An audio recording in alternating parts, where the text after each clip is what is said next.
Sponsored by New Orleans Distillers, creators of fine spirits and liqueurs.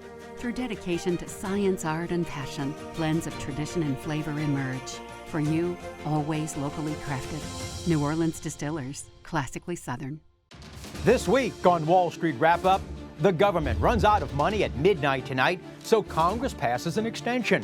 Now it won't run out until December 30th. Thousands of flights canceled as blizzards are affecting traveling in the United States. Has Santa Claus forgotten about the Christmas rally as stocks sell off this week, having the worst year since 2008? And Sam Bankman-Fried is free, released on $250 million bond, but he has to live with his parents and surrender his passport. You know things are bad when even former billionaires have to move back in with their parents.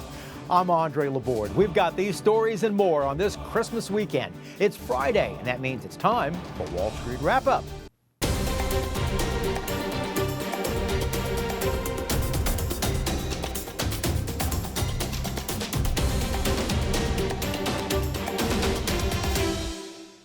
Hi, I'm Andre Laborde. Welcome to Wall Street Wrap-Up on this Friday, December the 23rd, 2022. Coming up tonight, we're going to be talking with the former Comptroller General of the United States, David Walker. Congress this week just passed a $1.7 trillion omnibus spending bill, keeping the government running, and we're all putting it on the government credit card. We'll talk about a looming debt crisis, the underfunded Social Security and Medicare systems, and more with David Walker, and he's coming up. But first, how did the markets do this week? Well, Elon Musk said he won't be selling any more Tesla stock until 2025. His selling has contributed to the stock falling 19% this week alone. And with 4 trading days left, all the indexes are on track for their worst year since 2008. This year, the Dow Jones ended the week at 33,204, which was up 0.8 of a point for the week. And the S&P 500, they ended the week at 3844, which was down 0.75% for the week. And the NASDAQ, they ended today at 10,497, which was down just over 1% for the week. And the House is voting today on a $1.7 trillion omnibus spending bill. That's over 4,000 pages long and guaranteeing that no lawmaker has even read the bill that they're voting on. Lawmakers are adding their pet projects since the government has to keep the lights on after December 30th. Now, they haven't done a budget in years, so they just continue with the spending bills. Included in this 4,000-plus page spending bill includes items such as a $3.5 million for Michelle Obama hiking trail in Georgia, $2 million for a wax museum in Baltimore, $3 million for U.S. highways to be more bee-friendly, $100 million for environmental justice system, and over $8.5 million to the Pentagon, not for the defense of the country, but for gender equity programs. You know, as Senator Everett Dirksen one time said, a billion here and a billion there, and pretty soon we're talking some real money. Now, billions are just chump change, and we're talking into the trillions now. Sam Bankman-Fried, who was extradited from the Bahamas to the United States and charged with fraud, is now free on bail of $250 million. And he had to hand over his passport, agree to stay with his parents in their Palo Alto, California home, and can travel to parts of New York when dealing with the Southern District, New York's U.S. Attorney's Office. The judge set the bail at $250 million. He had an undisclosed non-family member who also contributed to his bail, and he cannot spend anything over $1,000 without court permission. The $250 million bail is the highest, even surpassing Bernie Madoff. His bail was set at $10 million, and Enron's Jeff Skilling at $5 million. And Elizabeth Holmes, who had Theranos, her bail was just set at only $500,000, $500,000. His next hearing is set for January the 3rd. Well, let's get to our guest tonight. Congress is spending $1.7 trillion on the omnibus spending bill with lots of pork to keep Congress voting to approve, bringing home the bacon. And Dave Walker is the former Comptroller General of the United States and trustee of the Social Security and Medicare systems. And we'll talk to him now. Hi, Dave. Welcome to Wall Street Wrap-Up. Good to be with you, Andre. Dave, curious about the Federal Reserve. Do you think what they're doing right now about raising interest rates in the amounts that they are they doing correct for the economy? Well, they're doing what they need to do, but they're late in getting to the game because basically they facilitated adoption of the modern monetary theory by the Congress, which was irresponsible spending, which stoked excess inflation. And now they're behind the curve trying to do what they can with the tools that they have to try to moderate inflation. And the real key is that how much more do they need to increase interest rates, at what frequency and at what level in order to get things under control. We're a long way away from their target of 2% of GDP, 2% inflation. And frankly, I think they have a difficult period of time now to try to figure out how much is enough to start bringing inflation down without pushing us into a deep recession. But one of the things that Congress has to do is get control of spending. How much more on the national debt does the government have to pay on interest rates for when they raise the Federal Reserve interest to 75 basis points, say, or 50 basis points? Well, let's take 100 basis points, which is easy. For every 100 basis points on debt held by the public, you're close to $25 billion. For debt subject to the debt ceiling limit, which includes debt held by various trust funds like Social Security and Medicare, you're over $30 trillion. And in fact, the fastest growing expense in the federal budget is interest. And what do you get for interest? Nothing. Dave, a lot of people sometimes are confusing what's the difference between the national debt and the liabilities of the U.S. government. Well, there are a lot of different metrics, Andre, that you can use. One is debt held by the public, which is what most economists want to focus on, which is about $25 trillion. The other is debt subject to the debt ceiling limit, which includes debt that we owe to Social Security and Medicare and other trust funds. That's over $31 trillion. But those numbers don't count unfunded civilian and military pensions and retiree health care, and they don't count unfunded Social Security and Medicare obligations. So when you add all those numbers together, rather than the lower numbers you hear dealing with debt, you get to over $110 trillion as of September 30, 2021. And that number is growing faster than the economy. The Federal Reserve, which we discussed earlier, they started off with a balance sheet of about, give or take, I'd say about $800 billion. And then they did what was known as quantitative easing, which was they were buying bonds, both treasuries and mortgage bonds, and putting $120 billion a month into the economy. Now they're doing what's quantitative tightening, which is now they're trying to take this money out of the economy and by relinquishing these bonds. But they've got a balance sheet now that went from about 800 billion to now over $7.5 trillion doing that. Well, I'm curious your thoughts. You've been in government. Do you think that they'll go back to the original 700 billion or so, or do you think they'll stop at maybe 1.5 trillion and stop there, or do you think that they'll just go, well, we'll just add that on to the balance sheet that they have? Well, the Fed did two things. They kept interest rates too low for too long. Mm-hmm. But the real problem was they end up buying a huge amount of federal debt, which was basically equal to self-dealing in our own debt in order to try to hold down the interest rates that we had to pay on the debt that was being issued. And that served to basically enable those people in Congress that believed in the so-called modern monetary theory, which is flawed and downright dangerous. You know, that theory, as you know, says that deficits and debt don't matter as long as you can borrow in your own reserve currency, unless and until you have excess inflation. Newsflash, we have excess inflation. Mm-hmm. That excess inflation was caused by excessive spending, a dramatic change in our energy policy, and by the Fed's policies of self-dealing in U.S. debt and holding interest rates down too long. I don't think they're going back to 700 billion. it's going to take them a while to be able to disinvest that amount. Why? Because that serves to increase interest rates. When they end up disinvesting, it serves to increase the pressure on interest rates.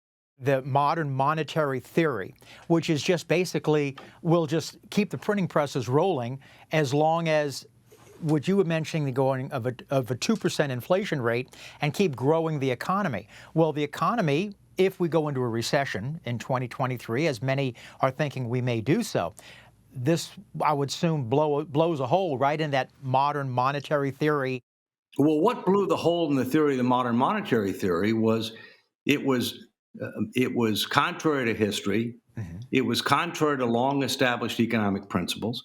It was based upon a flawed comparison to Japan. And its whole premise was it was valid unless and until you have excess inflation. Newsflash, we have excess inflation. Because of excessive spending, yes, we had supply chain challenges, and we still do, and that's part of it, but it's clearly number three with regard to the reasons.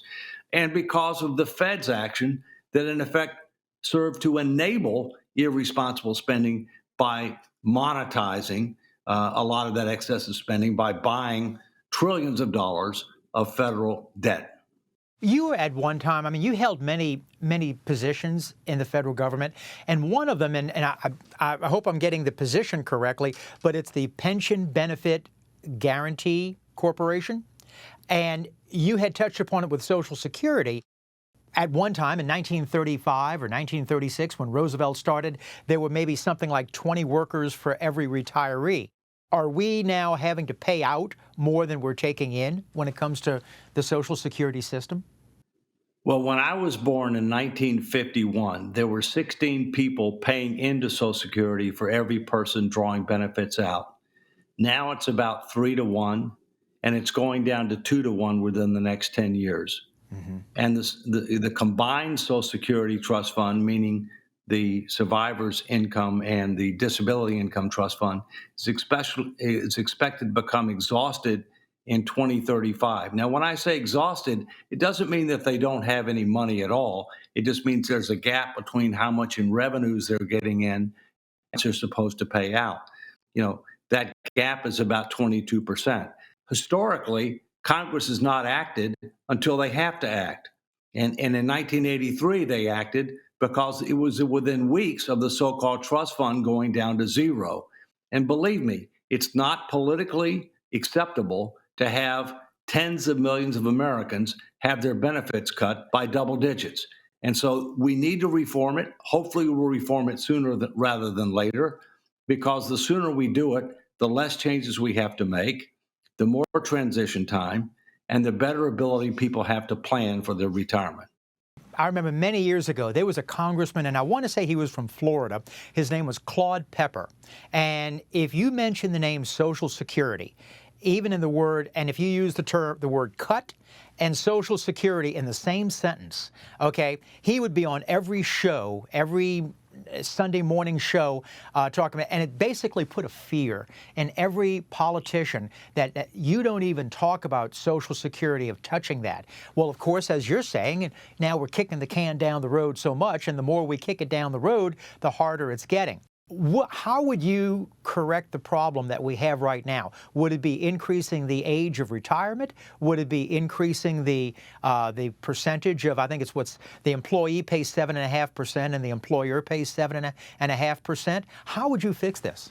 Well, first, let's start with Claude Pepper. Claude Pepper was a friend of our family. I believe, my understanding is Claude Pepper is the only time he ever wrote a letter of recommendation for somebody who had a Republican Party affiliation was me. When I was appointed as a trustee of Social Security and Medicare in 1990, and I served in that capacity for 5 years. I'm now political independent because I have a problem with both political parties. Here's the key. Here's what's frustrating to me with regard to Social Security. We can exceed the expectation of every generation of Americans with Social Security reform. Seniors think they're going to get taken advantage of. That's not going to happen because it would be unfair and it's not really feasible given their voting. Young people are going to get anything. They're wrong. Therefore, if you reform Social Security, you can exceed the expectation of every generation of Americans. In the late 1990s, I worked with President Clinton, AARP, the Concord Coalition, and others to try to educate the public to pave the way for Social Security reform. It would have happened during the Clinton administration, but for his Monica Lewinsky situation, and he lost all his political capital.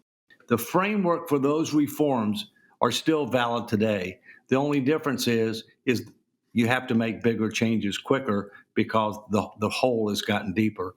We're talking about things like gradually increasing the normal and early retirement age over a number of years, with an exception for certain occupations with regard to early retirement.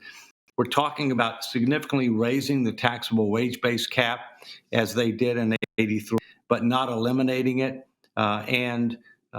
We're talking about changing the benefit so that it provides a higher replacement rate for people near the poverty level and a lower replacement rate for upper middle and upper income individuals, but not turning it into a welfare program. We're talking about changing the basis of indexing for cost of living to be more reflective of cost of living for seniors rather than the entire population. You do those types of things combined with a supplemental individual retirement account on top, automatic savings, because Social Security was never intended to be the primary form of retirement income. It was intended to be a base that you would build upon. You do that, you can make it solvent, sustainable, secure, indefinitely. The problem is the biggest deficit this country has is a leadership deficit. Well, and as you correctly mentioned, is that it was originally intended to be just a supplement. Here's the key. It was intended to be a foundation that would be built upon by private pensions and or other retirement arrangements and personal savings. Just like a house, you can't live just on a foundation.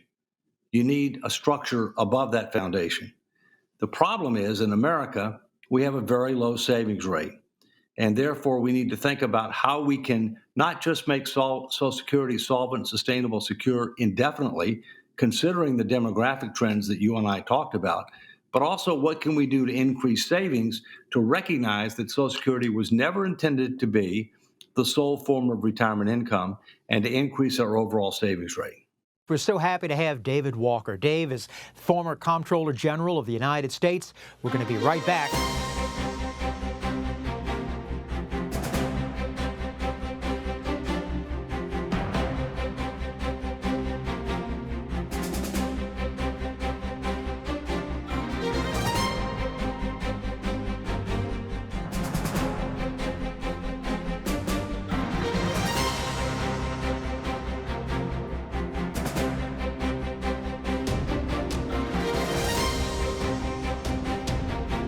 We're talking with Dave Walker, former Comptroller General of the United States. Dave, before we went into a break, we were talking about Social Security. And in addition to Social Security, you've also now got, which you didn't have in 1935 and 36, you've got Medicare and Medicaid. And how that too, well, you were a trustee, not only for, I think, Social Security, but I think, correct me if I'm wrong, you were also a trustee for Medicare and Medicaid too. Are they in worse shape than Social Security? Well, first, I was a trustee for Social Security and Medicare. Okay. And Social Security is the survivor's income and the disability income. And Medicare is the hospital insurance program, it's the supplemental medical insurance program, and it's the prescription drug program, if you will. Social Security is underfunded in discounted present value dollar terms. The latest financial statements, $20 trillion. Medicare is underfunded $50 trillion.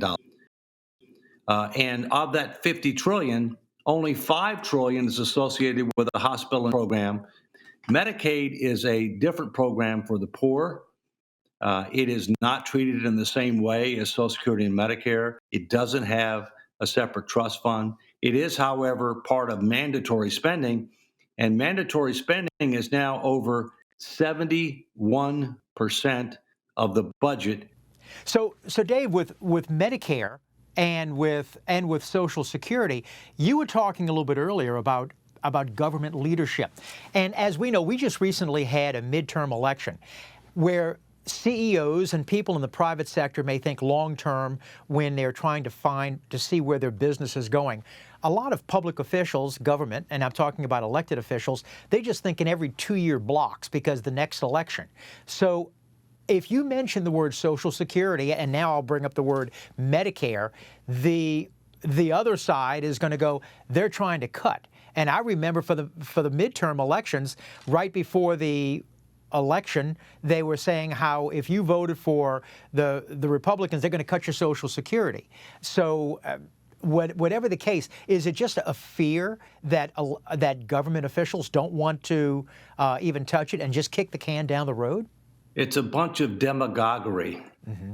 The fact of the matter is by Congress doing nothing, that every beneficiary of Social Security will have their benefits cut by 22% across the board automatically in 2035.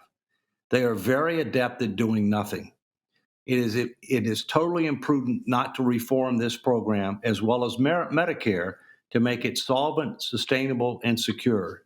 The question is, what is going to them to do that? Because they typically don't like to act until they have a crisis that gives them cover to act. And in my view, the answer is we need a constitutional amendment that limits how much debt as a percentage of the economy this country can take on, absent limited and extraordinary circumstances. We're about to exceed the all-time record, and we're adding debt to GDP at increasing rates. And so we need to do something that will force Congress to make tough choices with regard to spending and also with regard to revenues. Dave, you brought up two things that normally don't go together in the same sentence: tough choices and Congress. They're talking of the doing away with keep continuously voting on the debt ceiling because they don't want to be on record of voting. So if they do away with this, I can only be fearful of what's going to happen. First off, do you think they're actually going to do this so that it automatically, the debt ceiling just continues to get raised so they don't have to vote on it? And it goes also what you're talking about of making those tough choices. Is this just going to be looking the other way? It has been a dismal failure. You can see how debt to GDP has escalated dramatically. It's become more of a political football than anything else. The debt ceiling needs to be repealed and replaced with a constitutional debt to GDP limit with very limited exceptions. That will force the Congress to make tough choices in connection with programs like Social Security, Medicare, Medicaid. It will also force them to be able to look at discretionary spending and to reprioritize and constrain discretionary spending, including defense. And it will also force them to look at our tax code as a percentage of GDP in a manner that makes sense given our competitive posture and given equity and other considerations. With a 50-50 divided Senate, let's say it's 50-50, and with only a 1 or 2 vote majority in the House, do you see that happening? Well, first, there is a House resolution that's been introduced, 101, calls for a convention of states to propose a fiscal responsibility amendment because the framers envisioned when the Constitution was written that there might be certain issues where Congress had a conflict of interest, such as constraining spending, term limits, campaign finance reform. And so it gave the power of the states to be able to call for a convention of states to propose amendments if at least 2/3 of the states filed a related application. That requirement was met in 1979 based on research that I and others have done, and Congress has done nothing. And so that resolution calls on Congress to be able to call for a convention of states to propose a fiscal responsibility amendment, which again, not be balanced budget, would be more on debt to GDP. And if they fail to act, then I expect that one or more states will end up bringing legal action that ultimately will end up in the Supreme Court to Congress to discharge its mandatory, non-discretionary, and ministerial responsibilities to call for such a convention. Dave, anybody who's studied Rome knows that as powerful as Rome was, they didn't fall from external powers. They fell from internal powers. And you recently wrote a book, America in 2040, Still a Superpower. Is America still a superpower? America is still a superpower. There are four things that it takes to be a superpower: global economic power, global diplomatic influence, global military capability, and global cultural influence. The question is, will we still be a superpower in the future? The book is America in 2040, still a superpower, question mark. The answer is yes, if we end up making tough choices along the lines of the ones that are in the book. But the answer is no if we don't. Speaking of Rome, let's learn lessons from history. Rome was a great superpower, was no longer a superpower. Why? Fiscal irresponsibility, political incivility, overextended military, and inability to control its borders. Do those sound familiar? Dave, there's so much more to talk. I hope you come back. Thanks, Andre.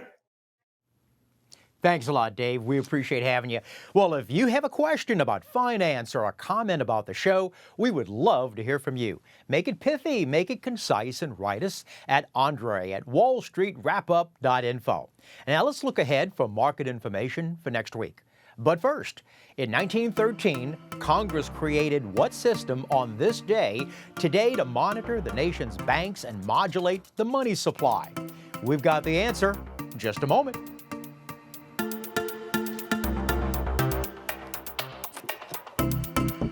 Well, in 1913, Congress created what system on this day to monitor the nation's banks and modulate the money supply? The Federal Reserve Act was created. The Federal Reserve System, which is bringing us all those great interest rates. Well, heading into the Christmas weekend, more are spending online through companies as Amazon.com. Amazon, though, is having their worst year for stock prices since the dot-com bust of 2000. Now, this year, Amazon stock is down over 50% from the beginning of the year. But if you would have held on to your Amazon stock after the worst year of Amazon of 2000, today you would have seen a great return of over 2,100% from over that last 22 years. Now, that's an amazing 95% per year since 2000. Well, as a reminder, we repeat the show on Sunday mornings. Best way, though, set your DVR so you'll never miss an episode. And that is our show for this Friday, December 23rd, 2022. I hope you enjoyed it. I want to thank very much to Dave Walker for joining us this evening. But as always, it's you. We appreciate you for allowing us into your homes tonight. So remember, always follow us on all the social media. You can follow us on Facebook, on YouTube, and Twitter, and WYES.org. So have a Merry Christmas weekend. Continue to have Happy Hanukkah, Happy Holidays, and all of that. Have a productive last week of 2022. I'll see you next week. Remember, if it's Friday, it's Wall Street Wrap-Up. I'm Andre Laborde. And remember, money never sleeps. Good night.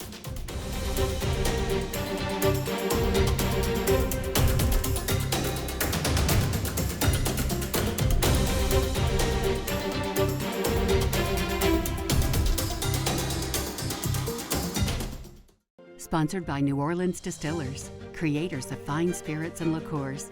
Through dedication to science, art, and passion, blends of tradition and flavor emerge. For you, always locally crafted. New Orleans Distillers, classically Southern.